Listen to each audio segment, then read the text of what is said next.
I just told my Uber driver everything I was supposed to tell you guys on the way here. I'll repeat it. He was like, what's the club? 10 years?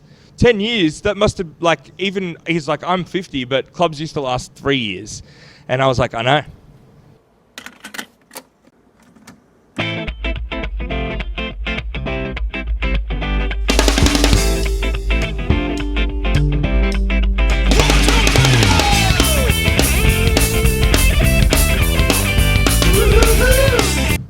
All right, let's start again.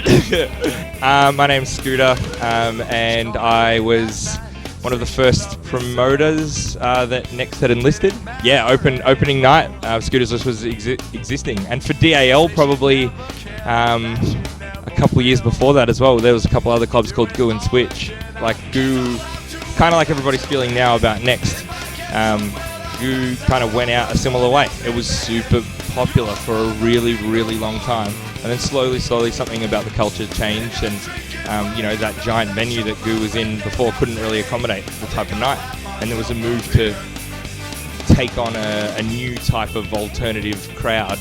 We needed to adapt to that, I guess. And Ben Turnbull, it was their idea. They spearheaded a new club here called Next, and we all sort of, as the original promoter team, got an invite to come and check out the new place and see how we felt about it. It was scary, but the first night was epic. Like, it was ridiculous. It was amazing. Like, just everybody came out. Everybody came out. The people that stopped going to Goo came to Next to check it out. And it was a real big change in Thursdays again. Next was like, oh, we got a punk room and a metal room. And everyone was like, oh, fuck. That's mad. The party room was all like glam rock and David Bowie and The Cure and The Clash, and you could hear the Ramones up here, and then you could hear Cyndi Lauper, and then, like, I don't know, whatever 2005's equivalent of Chris Brown was. Or whatever. Like, you could hear all of those things. Nelly! It was fully Nelly. Yeah, it was Nelly. And it was mad. And this wasn't a smoking area. It had a roof. But you fully smoked in it because that was the law back then. It was fucked.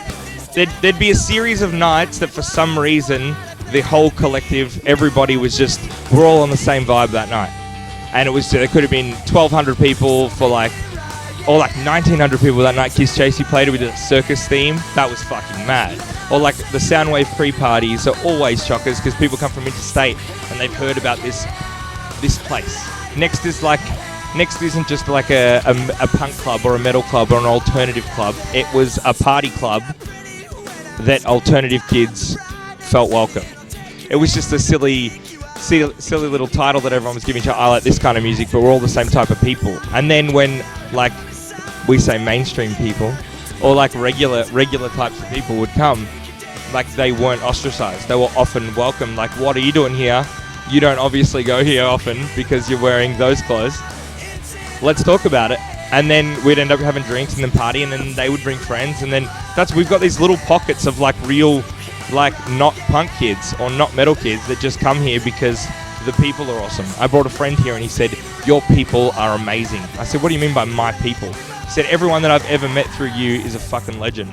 And I was like, why? And they're like, because they just don't judge you straight away. It's just like, oh, what do you do? Oh, you dig holes, rad. What do you do? You're a doctor. No worries.